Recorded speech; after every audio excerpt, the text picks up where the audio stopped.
Gloire à l'Éternel des armées, alléluia, gloire à Dieu, nous bénissons le Seigneur pour le souffle de vie qu'il ne cesse de nous accorder en ce jour. Bienvenue à une minute de prière de ce vendredi 12 décembre 2025. Aujourd'hui, le Seigneur a mis en mon cœur ce passage de Marc, chapitre 14, verset 6, que je lis au nom de Jésus-Christ. Elle a fait une bonne action à mon égard.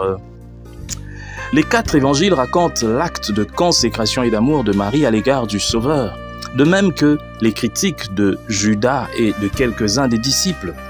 Mais Jésus prononce son verdict sur le geste de Marie et il ajoute qu'il sera raconté dans le monde entier et c'est ce qui est fait depuis plus de 2000 ans.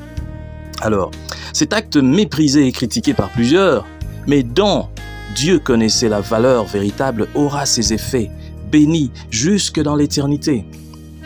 Cette parole, elle a fait une bonne action à mon égard. Le Seigneur connaît les cœurs, tout ce qui est visible, tout ce qui se cache dans le cœur.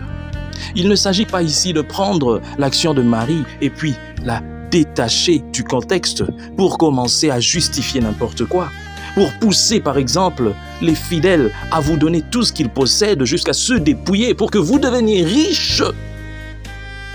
C'est du vol. Le Seigneur Jésus-Christ connaissait le cœur de Marie. C'était une consécration. Je ne doute pas qu'il y a beaucoup d'enfants de Dieu aujourd'hui qui donnent aussi avec un cœur pareil, consacré. Mais ne faisons pas de l'acte de Marie une doctrine. Soyons certains d'être sur ce niveau et en toutes circonstances d'agir en disciples. Donnons-lui donc notre vase d'albâtre de grand prix.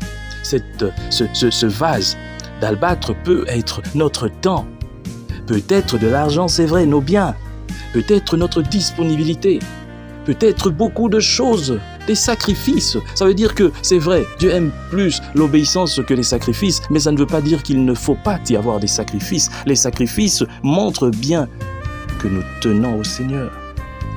Tu ne peux pas servir un aussi grand Dieu, dire à tout le monde qu'il te bénit, qu'il fait des grandes choses pour toi, mais ne pas montrer du dévouement pour lui en ce qui concerne tes biens, en ce qui concerne ton temps. Tu n'as toujours pas le temps à consacrer à Dieu, mais c'est toi qui fais tout le temps alors des témoignages. Oh, il a fait ceci pour moi. Mais qu'est-ce que tu as fait en retour? Parce que le cœur sincère qui donne avec reconnaissance n'a pas besoin de se justifier. Et puis ça se voit directement. Regardez l'acte de Marie, qui, dans le temps, ne s'extompe pas, continue, on en parle et on en parlera encore. C'est parce que ça venait du cœur. Textuellement, comme cette femme, cette vieille femme avec 2 pièces d'argent. Mon frère, qu'est-ce que tu donnes à l'Éternel? Peut-être de l'argent, tu te dis, moi je paye ma dîme régulièrement, mais est-ce que tu donnes vraiment ton cœur? J'avais parlé de la dîme pour dire que non, ce n'est pas une loi les 10%. Donner à Dieu, ça doit être plus que ça, parce que même les Juifs donnaient plus que ça. Si vous faites des études sur la dîme, vous verrez qu'ils donnaient à peu près 23%. Mais qu'est-ce que tu donnes à Dieu? Et tu donnes à qui? Parce qu'il faut savoir aussi à qui donner. C'est ça aussi le problème. Ce n'est pas donner à quelqu'un qui va construire des immeubles et puis il va dire je vais vous bénir, Dieu va vous bénir parce que moi je construis des immeubles, mes enfants vont en Europe, étudient en Europe, moi-même je suis bien. Mais quand toi tu as faim, tu vas voir cette personne, tu dis pasteur j'ai faim, il te dit non, ici on vient pour prier, prions seulement. Non, ça ce n'est pas normal. C'est pas ça l'évangile. L'église, ce n'était pas ça au début. Que Dieu bénisse sa parole, qu'il bénisse tous ceux qui m'ont suivi, qu'il donne la volonté à ceux-là qui m'écoutent de donner à Dieu, mais de tout leur cœur et surtout en consécration. Que Dieu bénisse sa parole. Soyez bénis au nom de Jésus. Amen. Bonne journée à tous.